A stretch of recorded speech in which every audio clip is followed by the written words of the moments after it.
kujua ulikuwa ni wimbo wa Mwana-Kondoo. Na ndio maana mtu wa Mungu nisikilize.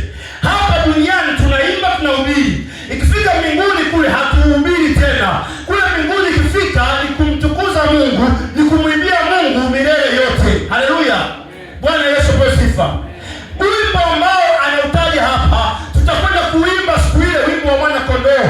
Mimi na wewe tutakwenda kuimba huo wimbo. Na ndio maana mtu wangu nisikilize, jiandae. Kama uko tayari, kaa tayari. Ndio maana ukiimba hapa, imba sana. Ukicheza hapa, cheza sana. Tukifika siku ile kule hakuna kuhubiri wala nini. Kazi itakuwa ni moja tu, kumtukuza yeye mfalme wa wafalme, kumwambia yeye Bwana wa mabwana, kuliambia jina lake, kumtukuza yeye muweza wa yote. Itakuwa kazi ndio hiyo peke yake.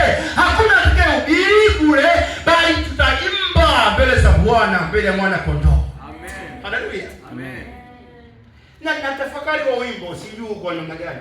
Ndio maana wimbo huu hakuna mtu ambaye hapa, sikia mwambie, si Tanzania, si Marekani, si Kenya, si Uganda, hakuna atakayeweza kuujua wimbo huo. Tukifika kule tutaujua. Kwaya master atakuwa nani? Kwaya master atakuwa Yesu mwenyewe akituongoza. Hatoki duniani, hatoki wapi wala wapi, atakuwa ni yeye mwenyewe, jemedari wa vita, yeye mwenyewe mfalme wa wafalme, Bwana wa mabwana, ndiye ambaye atatuongoza huo wimbo.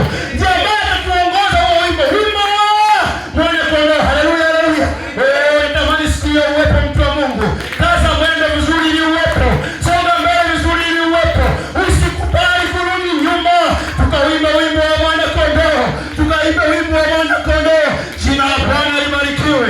Nasema jina la Bwana libarikiwe. Amen. Jina la Bwana libarikiwe. Amen. Haleluya, haleluya.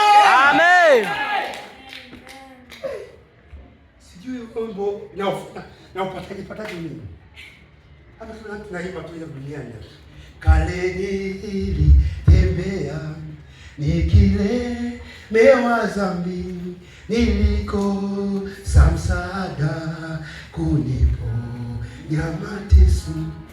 Usifiwe msalaba, lisifiwe kaburi linalo